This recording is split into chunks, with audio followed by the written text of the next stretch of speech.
सबसे पहले हम बात करेंगे टैक्स एक्सपेंडिचर के बारे में। टैक्स एक्सपेंडिचर क्या होता है? अगर बहुत सिंपल लैंग्वेज बोलें तो जब सरकार टैक्स रेट के स्ट्रक्चर को तैयार करती है तो सरकार टैक्स में बहुत सारे कंसेशंस भी देती है, बहुत सारे एग्जेम्पशंस भी देती है, बहुत सारे डिडक्शंस प्रोवाइड करती है, बहुत सारे टैक्स रिबेट्स वगैरह प्रोवाइड करती है। आमतौर पे सरकार क्या चाहती है कि ज़्यादा से ज़्यादा रेवेन्यू टैक्स के थ्रू कलेक्ट किया जाए, लेकिन इसके बावजूद जब सरकार टैक्स रेट के स्ट्रक्चर को तैयार करती है तो सरकार टैक्स में खूब सारे कंसेशंस भी देती है, खूब सारे एग्जेम्पशंस भी प्रोवाइड करती है। और इसके पीछे बहुत सारे रीजंस हो सकते हैं, जैसे कभी पॉलिटिकल रीजंस हो सकते हैं, कभी इकोनॉमिक रीजंस हो सकते हैं। फॉर एग्जांपल, ये जितने भी बड़े बड़े कॉरपोरेशंस हैं, अगर ये ग्रो करेंगे तो हमारे कंट्री की इकोनॉमिक ग्रोथ होगी।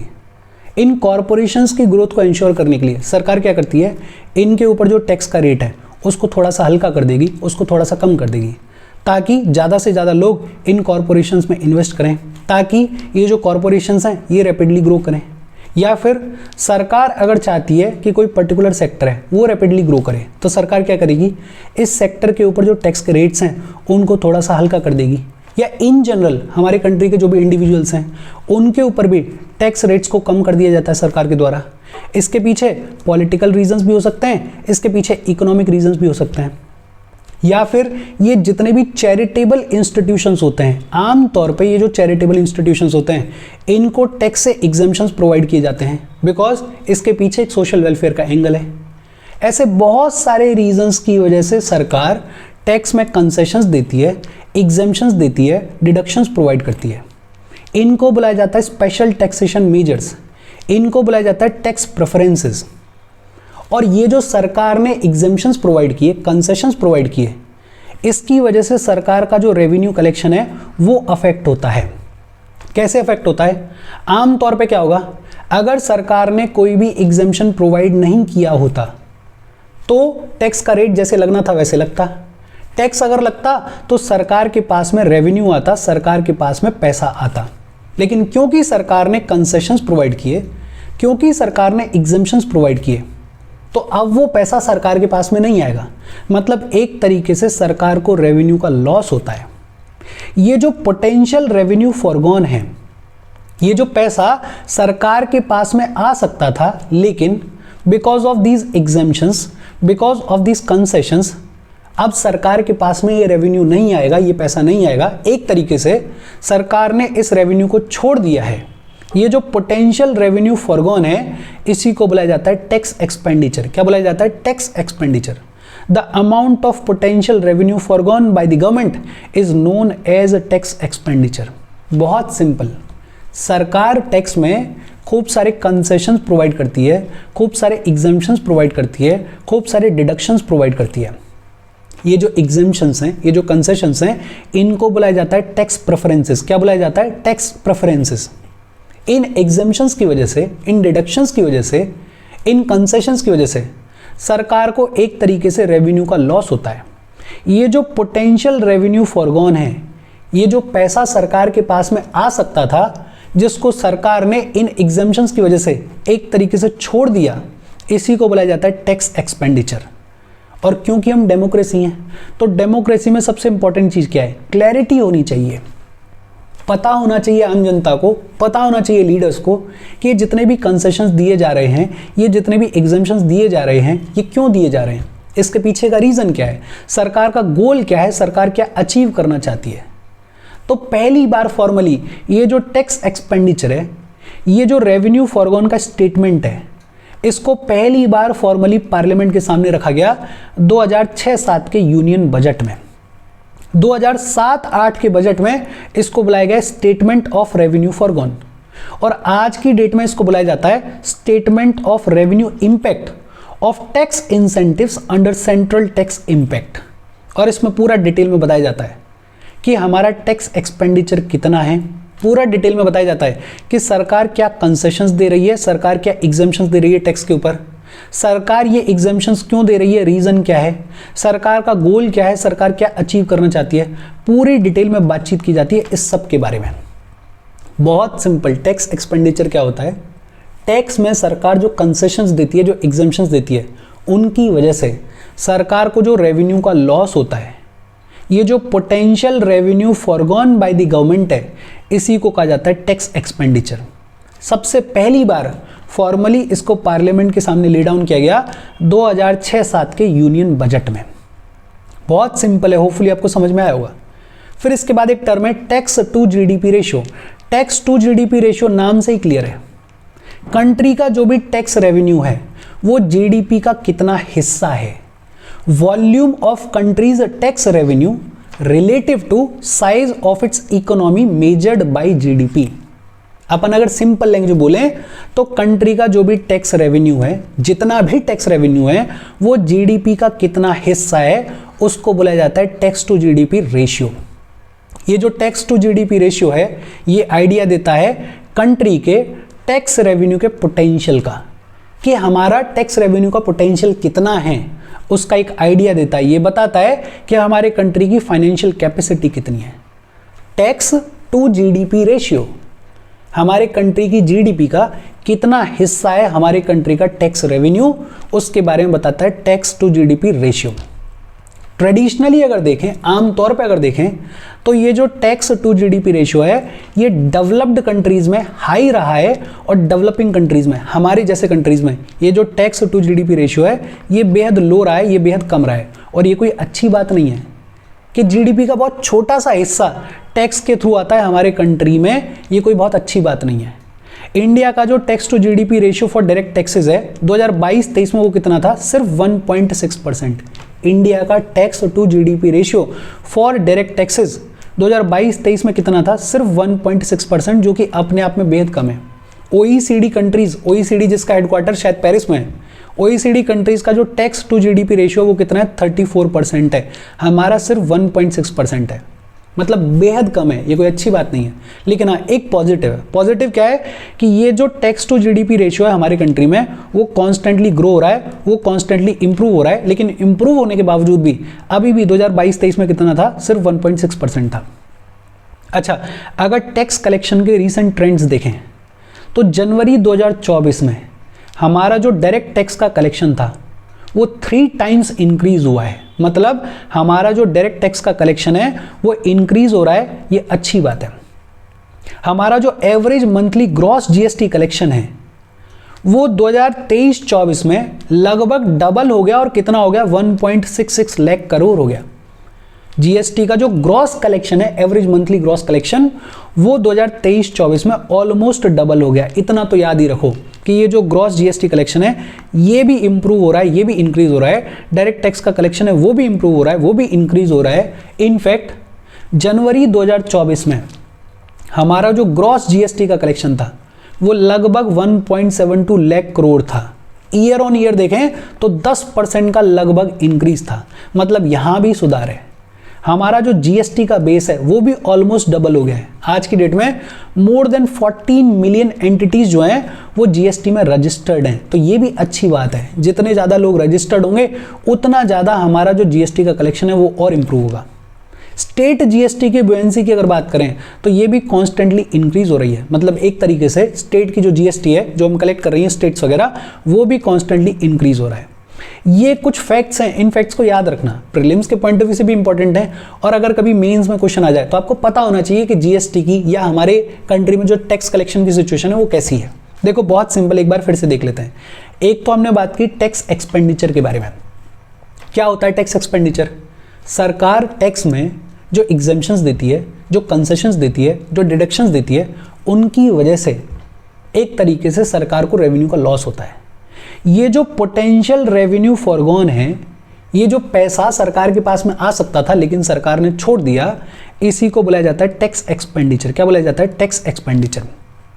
सबसे पहली बार इसको फॉर्मली पार्लियामेंट के सामने कब ले डाउन किया गया? 2006-07 के यूनियन बजट में। दूसरा टर्म हमने पढ़ा टैक्स टू जीडीपी रेशियो, नाम से क्लियर है। कंट्री का जो टैक्स कलेक्शन है वो कंट्री की जीडीपी का कितना हिस्सा है, उसको बोला जाता है tax to GDP ratio. Traditionally developing countries में ये जो टैक्स टू जीडीपी रेशियो है ये बेहद लो रहा है, ये बेहद कम रहा है।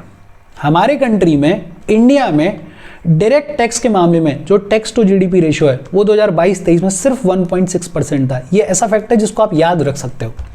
ओईसीडी कंट्रीज में टैक्स टू जीडीपी रेशियो कितना है, 34% है। हमारी कंट्री में सिर्फ 1.6% है। लेकिन अच्छी बात क्या है, पॉजिटिव क्या है कि कॉन्स्टेंटली ये जो टैक्स टू जीडीपी रेशियो है हमारे कंट्री में, ये इंप्रूव हो रहा है, ये आगे बढ़ रहा है, कंडीशन सुधर रही है।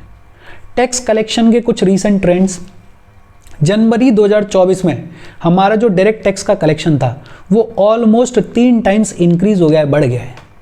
Average monthly gross GST collection जो हमारी कंट्री में है वो 2023-24 में ऑलमोस्ट डबल हो गया।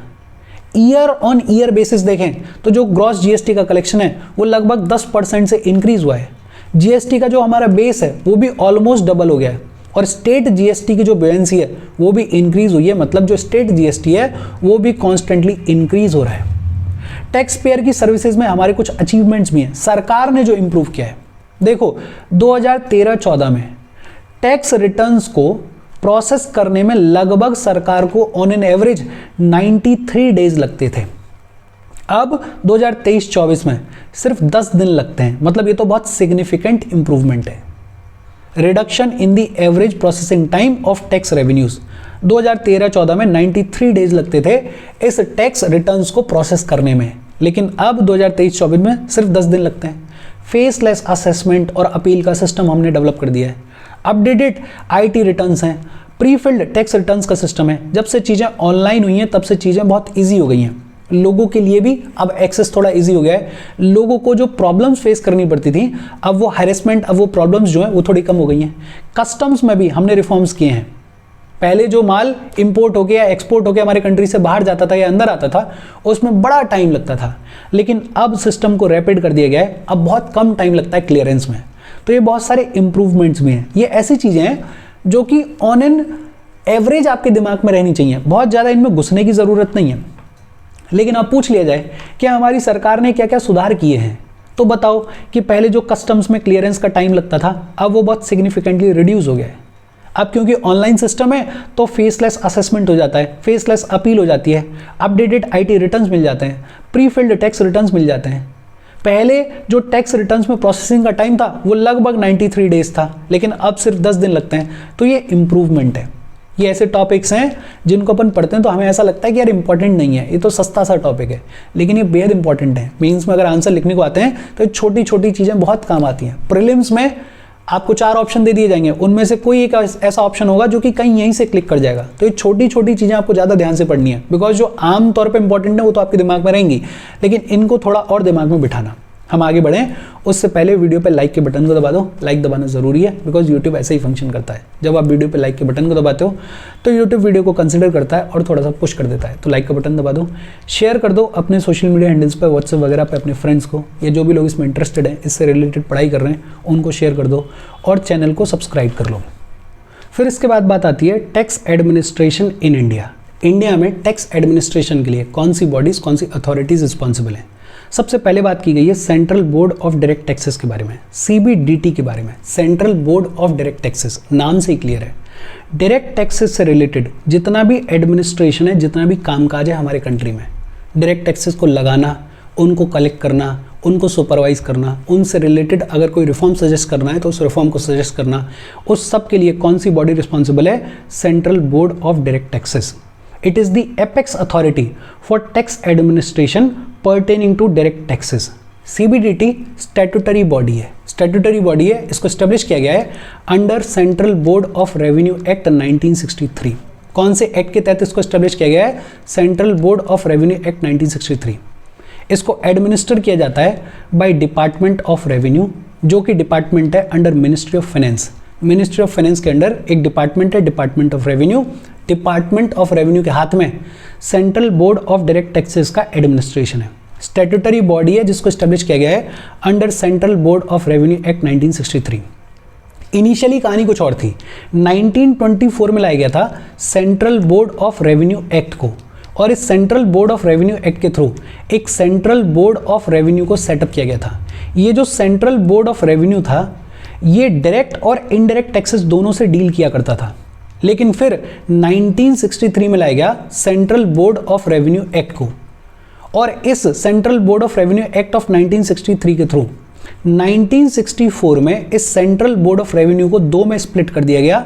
एक बनाया गया सीबीडीटी, जिसे बुलाया जाता है central board of direct taxes, और एक बनाया गया CBEC जिसे बुलाया गया central board of excise and customs. देखो 1924 में लाया गया था central board of revenue act, जिसके through central board of revenue को सेटअप किया गया था, और उस टाइम पे डायरेक्ट और इनडायरेक्ट टैक्सेस दोनों का एडमिनिस्ट्रेशन किसके पास में था? सेंट्रल बोर्ड ऑफ रेवेन्यू के पास में। लेकिन फिर 1963 में लाया गया central board of revenue act, और इस central board of revenue act के थ्रू ये जो सेंट्रल बोर्ड ऑफ रेवेन्यू जो कि 1924 में सेटअप किया गया था, उसको स्प्लिट किया गया दो बोर्ड्स में। एक बनाया गया CBDT central board of direct taxes, और एक बनाया गया CBEC central board of excise and customs. ये जो CBDT है ये डायरेक्ट टैक्स के एडमिनिस्ट्रेशन को ध्यान में रखता है। डायरेक्ट टैक्सेस से रिलेटेड जितना भी कामकाज है हमारे कंट्री में उसको कौन करता है? Central board of direct taxes statutory body है। किसके अंडर? इसका एडमिनिस्ट्रेशन डिपार्टमेंट ऑफ रेवेन्यू के अंडर, जो कि फंक्शन करता है अंडर मिनिस्ट्री ऑफ फाइनेंस। दूसरा, एक तो CBDT, दूसरा बनाया गया था CBEC central board of excise and customs. आज की डेट में इसी CBEC को बुलाया जाता है central board of indirect taxes and customs CBIC। ये जो स्प्लिट करके दो बोर्ड्स बनाए गए थे, एक तो बनाया गया था CBDT जिसके बारे में अपन ने पढ़ लिया, दूसरा बनाया गया था CBEC जिसकी फुल फॉर्म है central board of excise and customs. इसी central board of excise and customs को आज की डेट में बुलाया जाता है central board of indirect taxes and customs. ये फंक्शन करता है under department of revenue, same वही मिनिस्ट्री ऑफ फाइनेंस का डिपार्टमेंट। हमारे कंट्री में इनडायरेक्ट टैक्सेस से रिलेटेड, सेंट्रल एक्साइज से रिलेटेड, कस्टम से रिलेटेड जितना भी एडमिनिस्ट्रेशन है, जितना भी कामकाज है, उसके लिए रिस्पॉन्सिबल है central board of indirect taxes and customs. नाम से ही क्लियर है, central board of direct taxes. हमारे कंट्री में डायरेक्ट टैक्सेस का जितना भी एडमिनिस्ट्रेशन है वो कौन करता है? Central board of direct taxes. और हमारे कंट्री में इनडायरेक्ट टैक्सेस, सेंट्रल एक्साइज और कस्टम्स का जितना भी एडमिनिस्ट्रेशन है, कामकाज है, वो कौन करता है? Central board of indirect taxes and customs. ये जो CBIC है ये स्टैट्यूटरी बॉडी है, ये अपने को पता ही है कौन से एक्ट के तहत इसको स्टैब्लिश किया गया है? Central board of revenue act 1963। इस CBIC के अंडर कई सारे सबऑर्डिनेट ऑर्गेनाइजेशंस हैं, जैसे कस्टम हाउसेज हैं, जैसे central goods and services commissionerates हैं, जैसे सेंट्रल रेवेन्यू कंट्रोल लेबोरेटरी है। बहुत सिंपल तौर पे याद रखना है अगर अपने को, तो ऐसे याद रखो कि 1924 में एक एक्ट लाया गया था, वो कौन सा था? Central board of revenue act. इसके through central board of revenue को स्टैब्लिश किया गया था। ये जो सेंट्रल बोर्ड ऑफ रेवेन्यू था ये डायरेक्ट और इनडायरेक्ट टैक्सेस दोनों के लिए रिस्पॉन्सिबल था। लेकिन फिर 1963 में एक और एक्ट लाया गया जिसको बुलाया जाता है central board of revenue act of 1963। इसके थ्रू ये जो सेंट्रल बोर्ड ऑफ रेवेन्यू है इसको दो में डिवाइड कर दिया गया।